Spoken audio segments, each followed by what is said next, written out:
ఖచ్చితంగా ఈ జీబ్రా మంచి హిట్. ఇప్పుడే రాశాను అక్కడ, ఈ బొమ్మ సూపర్ హిట్ అని. అవ్వాలి, అవుతుంది. అండ్ ఎందుకంటే ఇందులో నాకు కావలసినటువంటి నా మనుషులు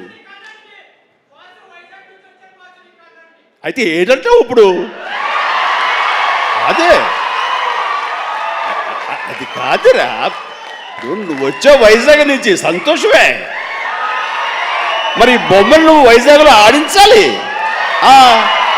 అది అదే అలా అయితే బలవాడువే. మన హీరోది కూడా అదే ఊరే. కూర్చోరా కాసేపు. సో ఈ ఇందులో సత్యరాజు గారు ఉన్నారు, సత్య ఉన్నాడు, అండ్ సునీల్, అందరికి మించి నా బ్రదర్. అండ్ కన్నడ నుంచి వచ్చినటువంటి ఒక అద్భుతమైన యాక్టర్ ధనుంజయ. ఆయన గురించి నేను విన్నాను కానీ సినిమాలు చూడటం ఇది చేయలేదు.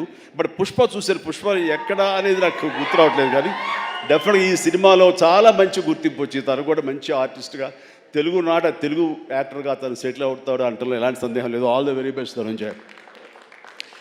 అండ్ ఇక సత్యదేవ్ గురించి ఏం చెప్పను. నాకు ఇద్దరు తమ్ముళ్ళు ఉంటే కనుక అందులో ఇంకొక తమ్ముడు, మూడో తమ్ముడు సత్యదేవ్. అంతటి ప్రేమని తను చూపించే ప్రేమలో ఎక్కడ కల్మషం ఉండదు. ప్రేమ అందులో నిజాయితీ ఉంటుంది, నిజమైన ఎమోషన్ ఉంటుంది. తను ఇందాక చెప్పినవన్నీ కూడాను అన్నీ సత్యాలు. ఎందుకంటే నాకు అతను చూడగానే అతనిలో ఒక స్వచ్ఛత ఉంటుంది సార్, ఆనెస్ట్, సిన్సియర్. అది మాత్రం చాలా అద్భుతం.